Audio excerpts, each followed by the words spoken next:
Le laser de détatouage. Je vais essayer de vous expliquer un petit peu ce qu'est le laser de détatouage, comment il a évolué et qu'est-ce qu'il faut faire viser comme attitude pour choisir son laser de détatouage. Le laser de détatouage, ça a commencé par une seule longueur d'onde. On visait l'encre noire, les choses étaient simples. On détruisait le pigment. Le pigment qui au début, c'est du gros pigment, c'est un caillou. Et petit à petit au sein des séances, je vais taper de plus en plus vite, de plus en plus fort et je vais obtenir des gravillons pour obtenir du sable. Quand on est au stade du sable, le corps va finir par le digérer et le tatouage va disparaître comme une ombre qui va s'effacer. C'est pour ça qu'on va vous parler de nanosecondes et picosecondes. On les appelait les picots à l'époque. Et les nanosecondes vont pouvoir détruire les gros cailloux pour aller vers les gravillons, mais à mon sens, c'est quand même assez difficile sur certains tatouages et certains pigments d'arriver jusqu'au sable. Donc on peut être un peu court avec certains lasers en nanosecondes.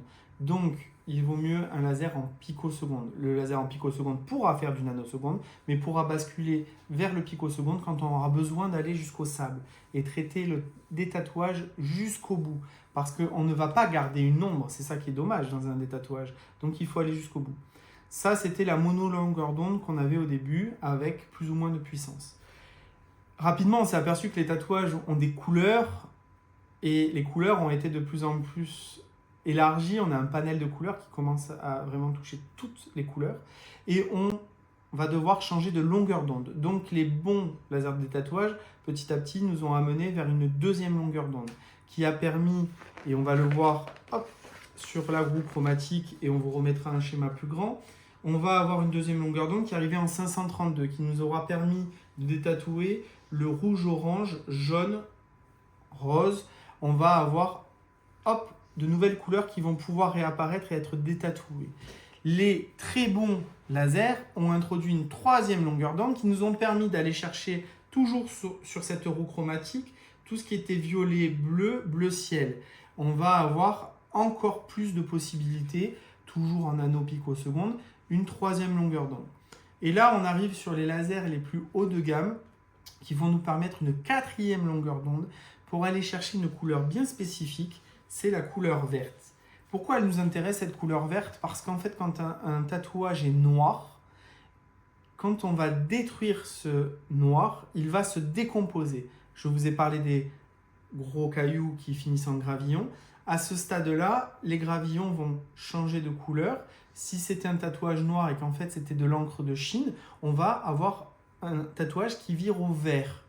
Sur le rouge, on sait aussi que les oxydes de fer, notamment les tatouages semi-permanents au niveau des lèvres, qui sont rouges, vont virer au noir, par exemple. Donc on a des variations de couleurs qui se font. Et la grande catastrophe à l'époque, c'était un tatouage noir qui va virer au vert. Au vert, on n'avait pas de longueur d'onde pour taper dessus. Donc on essayait de taper dessus avec une longueur d'onde noire sans avoir un succès immédiat et très fort.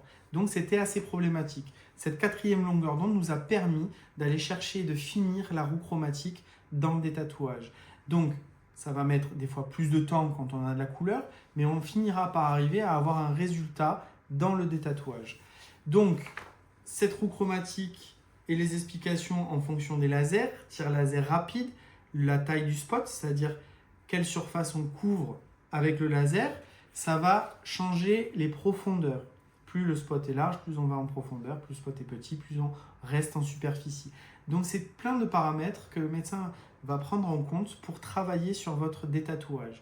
Il faut, à mon sens, choisir un centre avec un médecin lasériste qui va avoir un laser de dernière génération afin de taper toutes les couleurs et qui va avoir 4 longueurs d'onde. Même si notre tatouage est noir, parce qu'il peut virer d'une autre manière. Il peut virer au jaune, il peut virer au vert. On l'a en exemple, je l'ai vécu en tant que lasériste.